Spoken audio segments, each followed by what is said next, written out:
Oke, kita lanjutkan pada bagian ketiga video ini.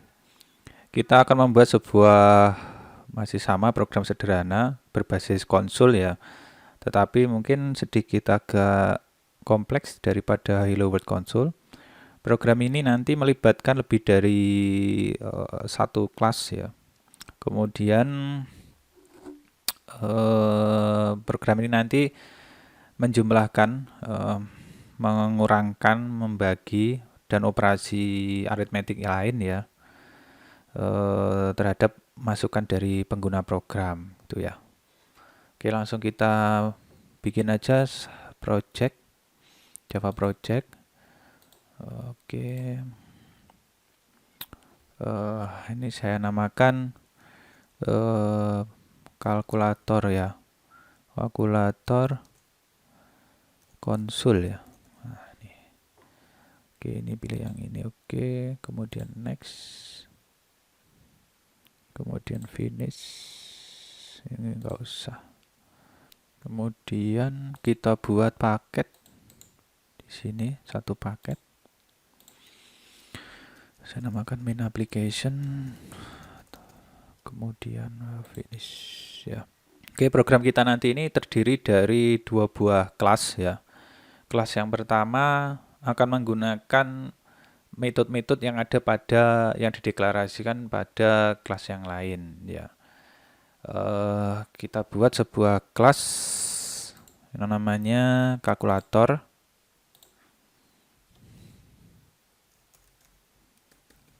Huruf besar ya ininya. Nama kelas diawali dengan huruf besar, jangan lupa. Kemudian kelas kalkulator ini nanti, oke, kita tunggu.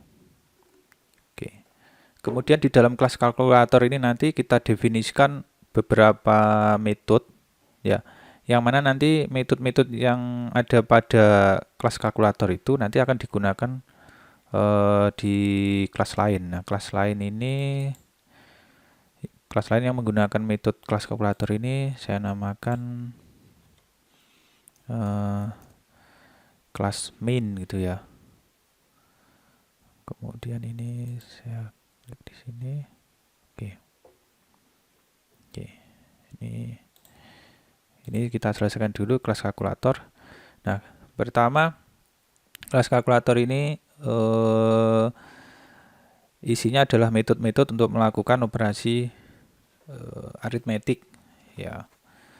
Misalnya penjumlahan, pengurangan, perkalian, dan pembagian misalnya. Pertama kita deklarasikan sebuah metode untuk melakukan penjumlahan pada dua buah bilangan bulat ya. Public integer, hitung jumlah integer bilangan 1, integer bilangan 2. Oke, simpen. Oke, saya jelaskan sebentar. Jadi baris keempat hingga baris keenam ini adalah satu metode ya, satu deklarasi metode.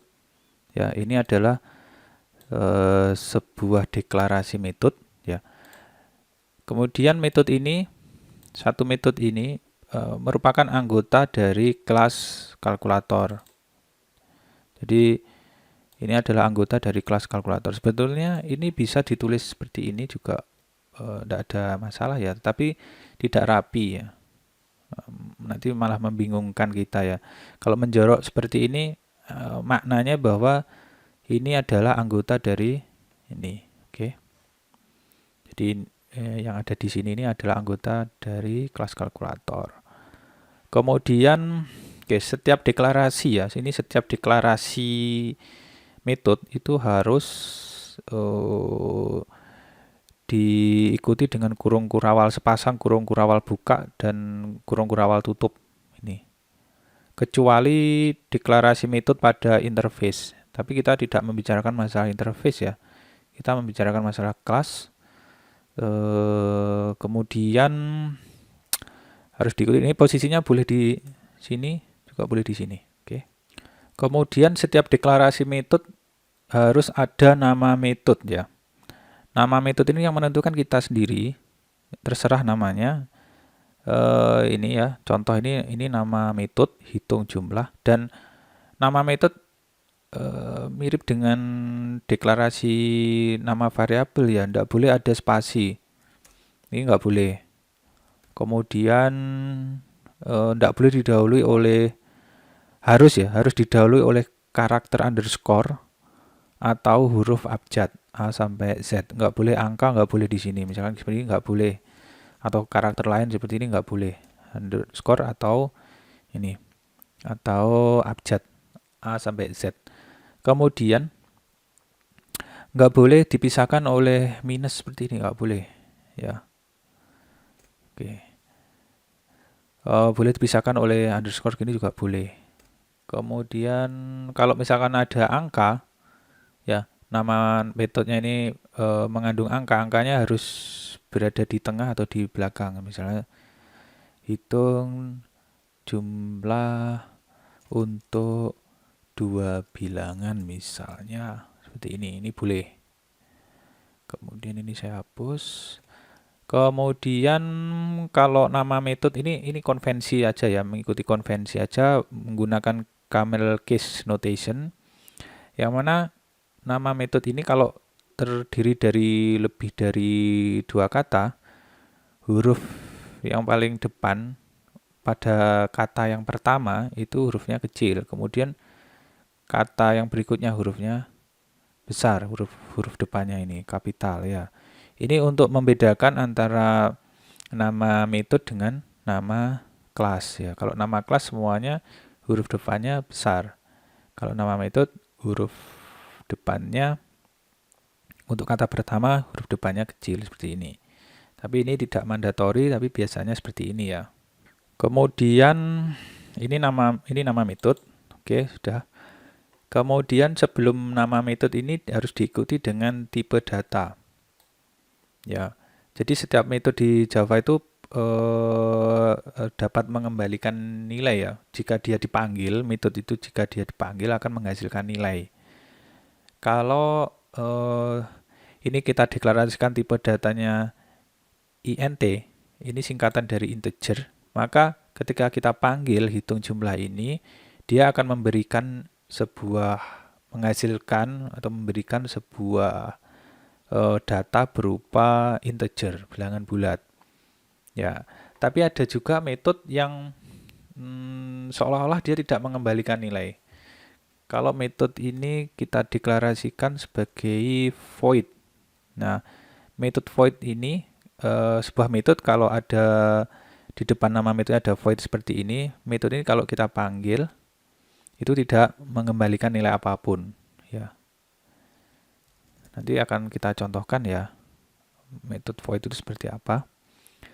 Ini hitung jumlah ini mengembalikan nilai berupa bilangan bulat ya, integer. Jadi kalau ini dipanggil akan menghasilkan sebuah data bertipe integer. Ini seperti ini. Kemudian ada keyword public di sini ya.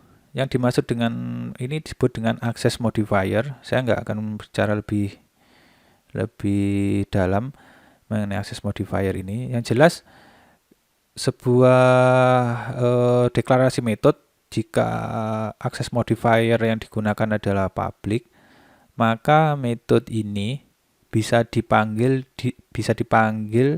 dari kelas lain ya.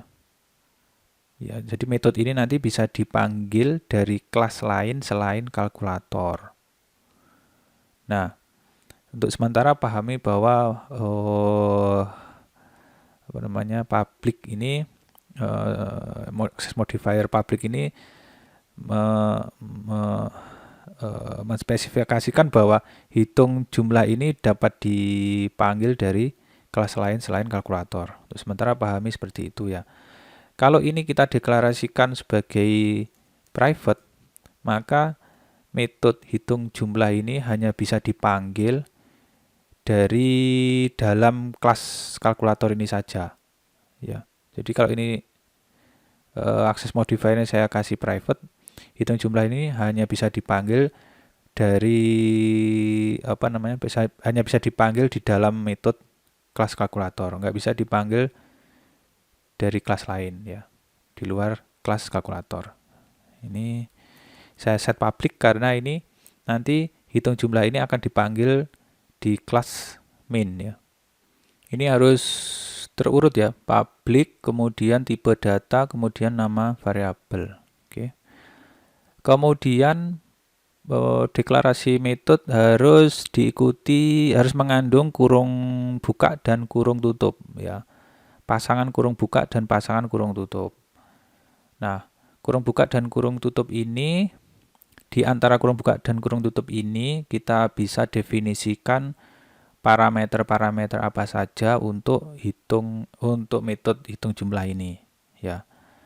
Contoh di sini kita definisikan 2 buah parameter sehingga hitung jumlah ini bisa mengambil masukan berupa 2 buah bilangan bertipe integer. Karena parameter yang pertama ini kita deklarasikan sebagai variabel bertipe integer. Ini juga variabel bertipe integer ya. Kemudian antara parameter 1 dan parameter 2 dipisahkan dengan tanda koma gini. Boleh spasi, boleh tidak. Biar rapi kasih spasi. Oke. Jika metode ini tidak kita deklarasikan satu parameter pun ya, misalnya seperti ini ya. Nah, ini juga boleh. Berarti nanti metode ini kalau dipanggil nggak bisa menangkap nggak bisa mengambil masukan nilai, nggak bisa kita masukkan nilai ya, apapun ke metode itu ya. Jadi ini kita maksudkan hitung jumlah ini akan menjumlahkan 2 buah bilangan ya. Inputnya ada 2 yaitu bilangan 1 dan bilangan 2. Kemudian di dalam Eclipse ketika terjadi syntax error ya, kesalahan karena sintak atau kesalahan karena salah ketik atau apapun ya, biasanya muncul tanda merah seperti ini ya. Ya, tanda merah seperti ini, dan ini harus kita perbaiki ya teman-teman. Ini harus kita perbaiki tanda merah ini, atau biasanya seperti ini ya. Oke, tanda merah besar ini. Oke, kalau bedanya dengan tanda merah besar dengan tanda merah kecil seperti ini, kalau tanda merah besar itu kita harus manual memperbaikinya. Ya, biasanya kurang dalam kurung atau kurang kurung kurawal gitu ya. Tapi kalau merahnya kecil seperti ini, itu biasanya Eclipse memberikan suggestion ya, saran ya. Ya, jadi misalkan seperti ini ya, ini kita klik. Nah, ini ada pilihan saran untuk memperbaiki kesalahan ya dari Eclipse ya. Kemudian kita tambahkan statement-statement ya di bagian body ya, bagian body ini.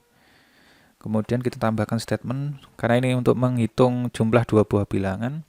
Saya deklarasikan dulu sebuah variabel namanya hasil jumlah seperti ini ya. Kemudian sama dengan bilangan 1 ditambah bilangan 2. Kemudian diakhiri dengan titik koma. Jadi variabel hasil jumlah ini diisi dengan hasil penjumlahan bilangan 1 dan bilangan 2. Operator plus ini disebut dengan binary operator ya. Tapi ini menjumlahkan 2 buah bilangan seperti ini. Oke. Kemudian statement yang berikutnya harus kita tambahkan keyword return. Nah, kemudian diikuti oleh hasil jumlah. Keyword return ini adalah sebuah reserve keyword ya. Return ini adalah sebuah reserve keyword. Ini nggak boleh kita gunakan sebagai nama variabel atau identifier lain ya, misalnya nama kelas, nggak boleh.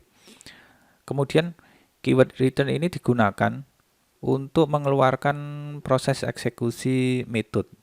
Jadi seandainya di sini setelah baris return ini, ada statement lain, misalnya integer, kemudian x misalnya sama dengan 5 ditambah 6 misalnya gitu. Nanti ini tidak akan dieksekusi karena eksekusi yang pertama ini, eksekusi yang kedua ini, begitu eksekusi yang kedua ini mengandung keyword return, maka proses akan dihentikan. Ini nggak akan dieksekusi. Nah, di Eclipse otomatis muncul pesan error seperti ini ya. Unreachable code, berarti ini nggak bakalan dieksekusi. Makanya return kebanyakan berada di akhir metode. Misalkan saya punya baris code di dalam hitung jumlah ini ada banyak misalnya ya. Misalnya integer x sama dengan 5 tambah 6 misalnya. Kemudian ya ini contoh aja, misalkan integer y. Nah misalnya nanti return ini ditaruh di bagian akhir ya dari statement-statement yang ada di dalam metode ya. Kemudian jika keyword return ini diikuti dengan nama variabel ya atau nilai ya, maka metode ini akan mengembalikan nilai atau nilai yang dirujuk oleh variabel, nama variabel. Nah, contoh kalau seperti ini ya, berarti ketika hitung jumlah ini saya panggil, kemudian metode ini keluar gara-gara ada keyword return, maka dia akan memberikan nilai dari hasil jumlah, nilai yang dirujuk oleh hasil jumlah. Nah, setelah return ini, tipe data dari variabel atau nilai itu harus sama dengan tipe data yang kita deklarasikan di sebelum nama metode ya. Jadi hitung jumlah ini kan kita deklarasikan tipe datanya integer. Ini harus match dengan tipe data ini, harus match dengan tipe data ini. Jadi seandainya di sini tipe datanya saya ganti double gitu ya, maka di sini muncul pesan error ya, muncul type mismatch cannot convert from double to integer itu ya. Ini harus sama. Return juga bisa selain nama variabel juga dia bisa diikuti dengan literal value ya, langsung nilainya misalnya seperti ini ya. Berarti nanti ini begitu hitung jumlah ini saya panggil, dia pasti memberikan nilai 45. 45 ini integer karena nggak mengandung titik ya. Kalau seperti ini tipe data double. Oke. Kemudian ini 45. Nah, ini hasil jumlah. Jadi, ketika hitung jumlah ini saya panggil, nanti dia akan memberikan nilai dari hasil penjumlahan bilangan 1 dan bilangan 2. Bilangan 1, bilangan 2 kan dijumlahkan, kemudian diberikan pada variabel hasil jumlah, kemudian variabel hasil jumlah dikembalikan oleh keyword return ini. Oke, yang perlu saya sampaikan lagi bahwa jika ini kita deklarasikan sebagai void, artinya metode ini tidak mengembalikan nilai apapun, tidak mengembalikan data apapun ya. Ini kita nggak perlu menuliskan return seperti ini, nggak perlu. Ini bisa kita hapus seperti ini. Ini juga ini kalau kita deklarasikan tipe datanya void ya sebelum nama variabel. Kemudian tapi juga bisa return, kemudian return begini saja tanpa diikuti dengan nama variabel ataupun nilai. Untuk sementara kita kembalikan lagi. Oke, ini jadi nanti hitung jumlah ini. Kalau kita panggil akan menghasilkan bilangan bulat hasil penjumlahan bilangan 1 dan bilangan 2. Kemudian Oke, parameter ini, bilangan 1 dan bilangan 2 ini berlaku ya. Variabel bilangan 1 dan bilangan 2 ini hanya berlaku di metode hitung jumlah ini. Jadi variabel ini hanya berlaku di sini. Artinya variabel ini dapat kita panggil atau kita isi nilainya dari baris-baris di antara kurung-kurung awal buka dan kurung-kurung awal tutup. Jadi seandainya saya memiliki metode baru di bawah ini, kemudian saya panggil bilangan 1 dan bilangan 2, maka terjadi error. Karena scope dari bilangan 1 dan bilangan 2 hanya untuk metode hitung jumlah ini saja.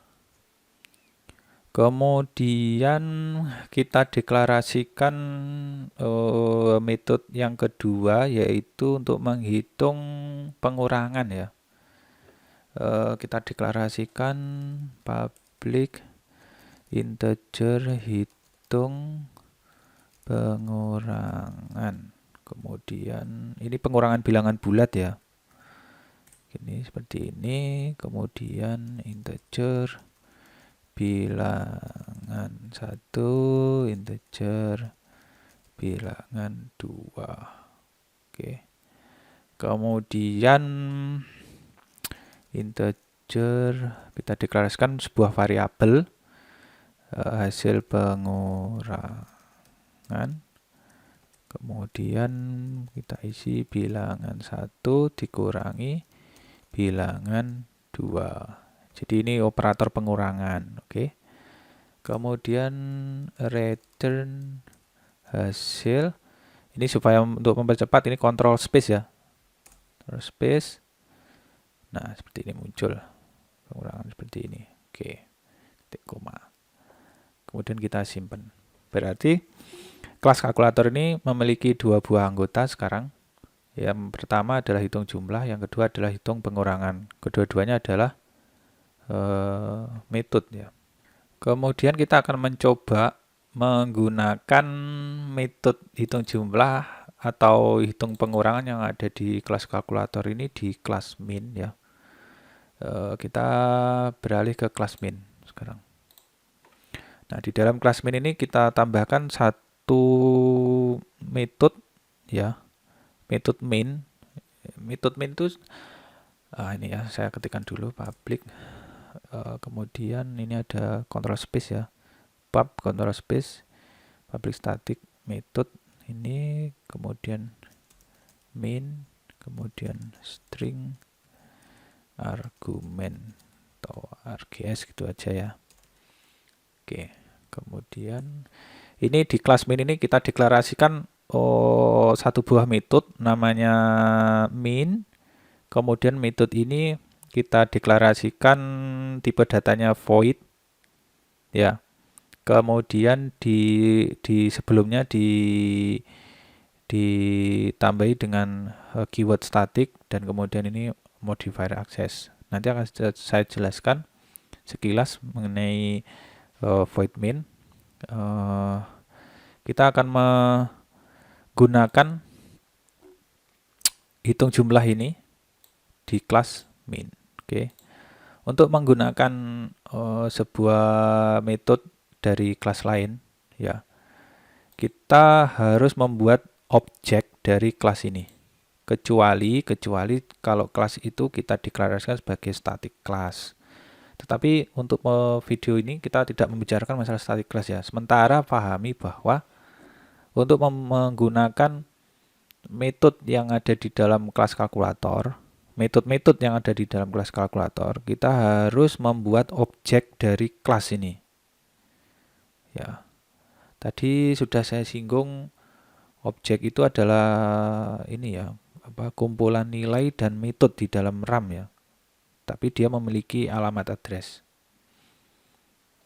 Kemudian tadi sudah saya pada video sebelumnya kita sudah singgung bahwa pahami bahwa objek itu adalah sebuah objek itu adalah kumpulan nilai ya. Kumpulan nilai dan metode yang ada di RAM ya. Jadi kumpulan nilai yang ada di RAM dan dia juga memiliki kumpulan metode. Kemudian dia juga memiliki apa namanya, alamat memori ya. Sementara pahami itu dulu. Untuk membuat objek dari kelas kalkulator, jadi objek hanya bisa dibentuk kalau kelasnya sudah ada. Ya, jadi objek nggak akan bisa dibentuk kalau kelasnya belum ada. Jadi di Java kita harus bikin kelasnya dulu, baru bikin objeknya. Nah, oke, kita buat di sini sebuah objek kalkulator. Untuk membuat sebuah objek didahului dengan nama kelas kalkulator. Ya, nama kelasnya adalah kalkulator, kemudian nama variabel. Ya, kalkulator. Ini bisa saya gunakan karena huruf K-nya kecil ya. Di Java case sensitif ya. Jadi huruf kecil dan huruf besar ada perbedaan. Ini nama variabel yang nantinya akan merujuk ke objek kalkulator. Untuk membuat objek, kita ikuti dengan operator penugasan sama dengan, kemudian new.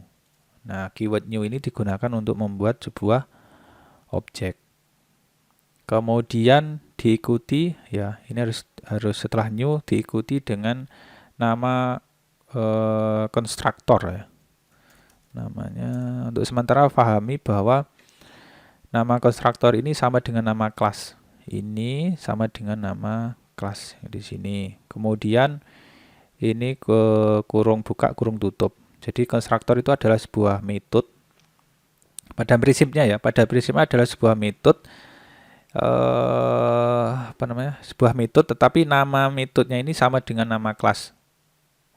Di sini tidak dideklarasikan konstruktor ya, tapi sebetulnya ada ini, tapi dideklarasikan secara implisit ya. Tapi sementara pahami dulu bahwa untuk membuat sebuah objek, kita deklarasikan nama variabel, kemudian keyword new, kemudian ini nama konstruktor ini sama dengan nama kelas. Untuk sementara pahami seperti ini dulu. Oke, kemudian simpan. Nah, untuk sebelum ini atau setelah ini juga nggak apa-apa, kita deklarasikan dulu sebuah variabel, misalnya angka 1 misalnya ya 6.000, kemudian integer angka 2 sama dengan 17.300 ya, ini. Oke. Kemudian kita ketika kita sudah membuat sebuah objek ya melalui keyword new ini disebut juga dengan proses instantiation ya. Tapi sementara pahami dulu statement ini digunakan untuk membuat objek. Kemudian kita bisa panggil metode-metode yang dimiliki oleh objek kalkulator melalui nama variabel yang merujuk pada metode tersebut. Ya, ini kalkulator, ya kontrol spasi, ini, kemudian dot, kontrol spasi, kemudian cari hitung jumlah. Oke, karena kita menggunakan hitung jumlah, kemudian masukkan angka 1. Kemudian di sini angka 2, kemudian diakhiri titik koma. Oke. Seperti ini untuk pemanggilan metode hitung jumlah ya. Ini cara memanggil hitung jumlah, ya, metode hitung jumlah yang dimiliki oleh objek kalkulator. Kemudian karena metode hitung jumlah itu jika kita panggil dapat mengembalikan nilai berupa integer, maka kita bisa menangkap nilai pengembaliannya ini menggunakan variabel. Misalnya seperti ini ya, integer hasil sama dengan ya. Tetapi variabelnya ini, tipe data dari variabel ini harus sama dengan tipe data apa yang dideklarasikan di hitung jumlah. Kalau di hitung jumlah di sini integer, di sini juga harus integer. Ya, tipenya harus integer. Kemudian baris berikutnya kita bisa tampilkan di layar menggunakan metode println ya, system.out.println, kemudian kita masukkan variabel hasil. Seperti ini boleh, seperti ini juga boleh. Oke, ini. Oke. Tuh ya, ini juga boleh seperti ini. Oke. Kalau di Eclipse muncul warning kuning seperti ini, abaikan saja ya. Ini tidak terjadi error. Kemudian ini seperti ini. Oke. Terus. Nah, ini bisa kita jalankan. Caranya ini ya, diklik kanan di sini boleh, run as seperti ini juga boleh, ini run di sini juga boleh. Ya. Kemudian kita tunggu. Nanti muncul hasilnya itu di konsol. Ini hasilnya 23.300. Oke, konsolnya saya close saja. Kemudian kita juga bisa menambahkan, bisa memanggil hitung ini ya, metode yang kedua, hitung pengurangan di sini. Caranya seperti ini, di baris ini, kalkulator ya, kalkulator, kemudian dot, spasi, ketik aja hitung pengurangan. Misalnya angka 1, kemudian angka 2, begini ya, kemudian titik koma. Tentu saja ini bisa kita tangkap nilainya ini variabel hasil pengurangan seperti ini. Ini biar enak dibaca kodenya, penjumlahan ini ya. Kemudian di sini bisa saya lihat hasil pengurangan. Ini hasil penjumlahan itu ya. Oke. Kalau kita eksekusi ini, berarti nanti akan ditampilkan hasil penjumlahan dan hasil pengurangan dari angka 1 dan angka 2 ya. Ini kita simpan dulu. Ctrl S. Kemudian run as Java application. Nah, yang pertama ini hasil penjumlahan. Yang kedua ini adalah hasil pengurangan. Jadi tipe data integer itu bisa negatif ya. Silakan dibaca sendiri, ring tipe data integer itu sampai berapa ya. Kemudian program kita ini kita inginkan agar bisa menjumlahkan angka yang dimasukkan oleh pengguna melalui keyboard ya. Ini kita hapus. Oke. Kemudian kita buat sebuah objek dari kelas scanner ya, nama variabelnya scanner saja. Kemudian new scanner. Ini kontrol spasi. Ini seperti ini ya. Kemudian seperti ini. System.in. Oke. Nah, ini jika muncul tanda merah seperti ini, berarti kita perlu menambahkan perintah import di baris ini. Ini diklik aja di sini. Kemudian pilih yang import scanner Java util ini. Klik 2 kali. Nanti di baris ketiga ini otomatis ditambahkan perintah import ya. Jika tidak ada perintah import seperti ini, maka kita harus mengetikkan secara lengkap. Ya, ini java.util begini ya, .scanner seperti ini. Termasuk ini juga ya, java.util.scanner seperti ini ya. Ini tentunya sangat tidak rapi, terlalu panjang. Nah, kita bisa mempersingkat menggunakan import ini. Ya, jadi kita cukup menuliskan ini tanpa harus menambahkan ini ya. Oke. Nah, objek scanner ini kita buat tujuannya untuk kita panggil metode yang ada di dalamnya, yaitu next line. scanner dot next line ya. Seperti ini. Nah, metode next line ini kalau kita panggil dia akan menangkap apa yang kita ketikkan di keyboard. Ya.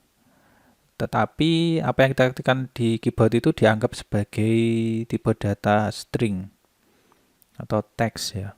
Jadi ini bisa saya tambahkan variabel, misalnya masukkan ke 1 misalnya ya sama dengan ini ya. Jadi nanti variabel masukan 1 ini berisi apa yang kita ketikkan. Oke. Kemudian di sini saya dahului dengan teks ya, supaya pengguna program nggak bingung. Ini masukkan masukkan angka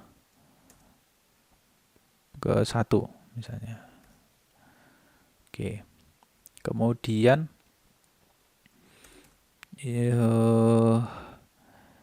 kita tampilkan juga masukkan angka yang kedua.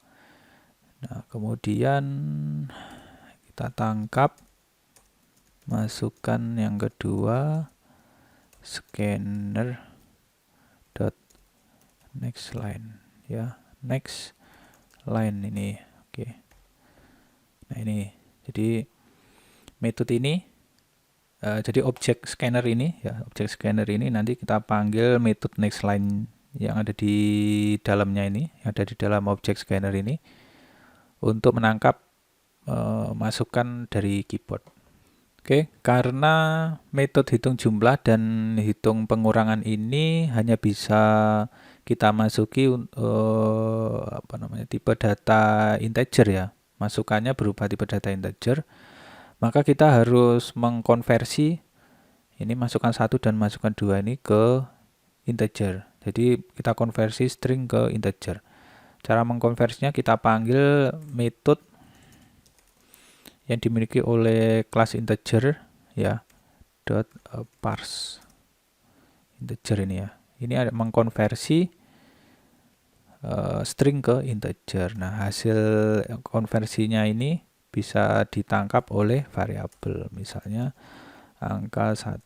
Jadi angka 1 nanti isinya adalah hasil proses konversi masukkan 1 ke bilangan ke tipe data integer ya. Kemudian ini saya copy saja. Ini angka 2. Jadi dalam Java nggak boleh ada nama variabel yang sama di dalam satu scope ya. Nggak boleh ada nama variabel yang sama. Kemudian ini kecuali beda scope. Kemudian ini masukkan 2. Oke, ini mengkonversi string masukkan 2 yang dirujuk oleh variabel masukkan 2 ini ke tipe data integer. Sudah selesai. Seperti ini. Kemudian supaya rapi di sini saya tambahkan satu teks hasil penjumlahan sama dengan seperti ini ya. Operator penjumlahan ya, operator penjumlahan ini, operator plus ini ya. Jika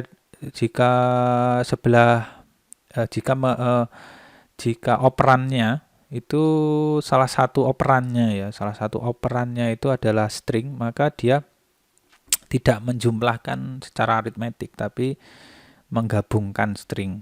Jadi ini nanti dianggap sebagai string. Ya, ini nilainya ini nanti digabungkan dengan string ini.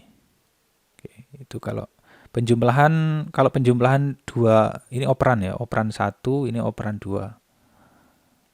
Kalau penjumlahan ini semua operannya itu adalah integer, maka dijumlahkan secara aritmetik. Oke. Kemudian di sini saya tambahkan hasil biar rapi, hasil pengurangan. Oke. Boleh pakai spasi, boleh tidak, biar rapi sudah spasi. Oke.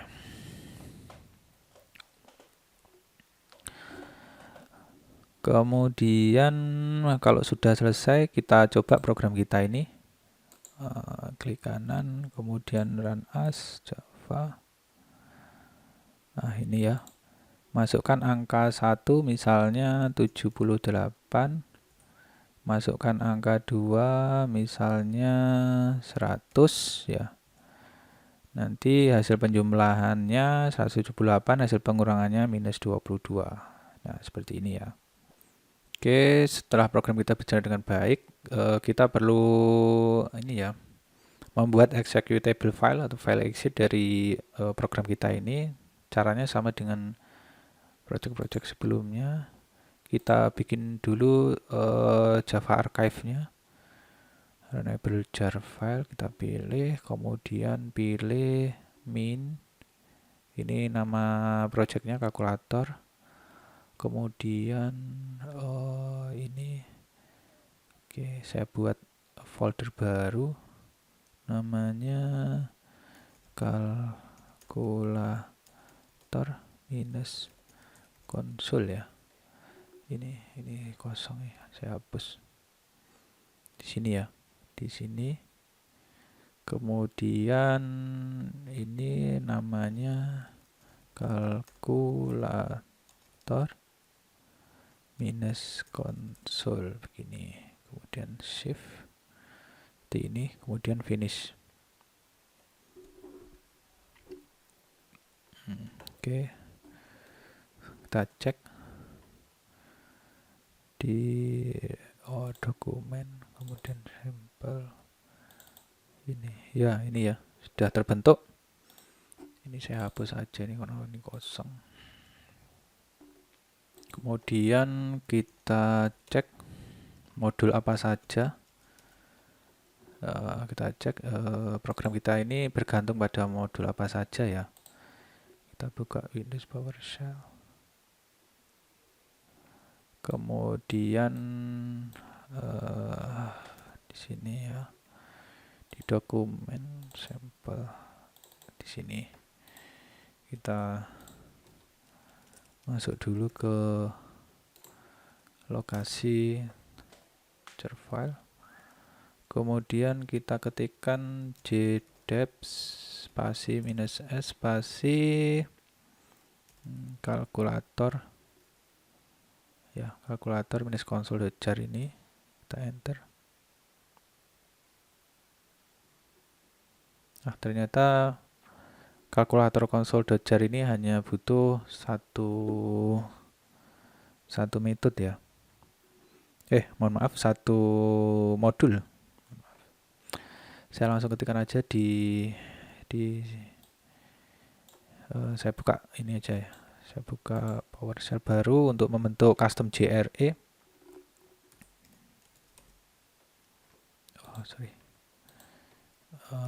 PowerShell, oke. Kemudian di sini JLink modul path begini. Oke, kita arahkan ke tempat kita install OpenJDK, Gmods ya, di sini. Oke, kemudian ini add modul ya. Ini java.base seperti ini boleh ya, seperti ini juga boleh. Oke, seperti ini juga boleh, seperti ini juga boleh. Kemudian java.base, kemudian outputnya saya taruh di sini ya. Oke. Kemudian di sini klik kanan, tambah JRE, kemudian enter. Kita tunggu sebentar.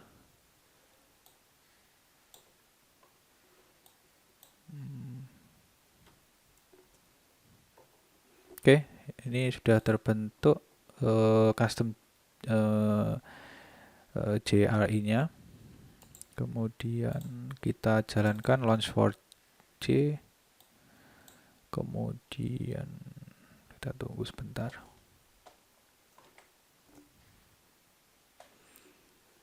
Oke, kita masukkan output lokasi tempat executable filenya ya. Kita taruh di sini. Kita namakan kalkulator minus console.exe. Kemudian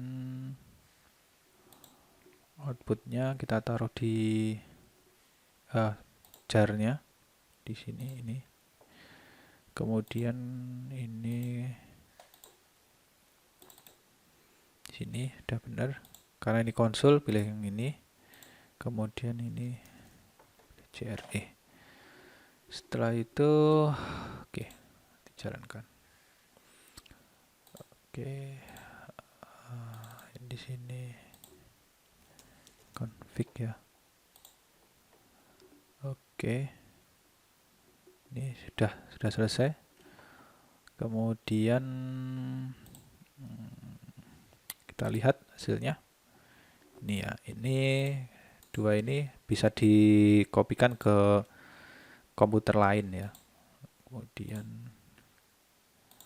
ini seperti ini, kemudian ini paste. Oke, seperti ini bisa dikerjakan seperti ini ya. Oke, masukkan angka 1 misalnya ini, masukkan angka 2 misalnya 45. Nah, ini langsung ke close karena kita tidak tambahkan satu metode untuk menahan konsol ya. Oke, apa-apa. Kita lanjut ke project berikutnya.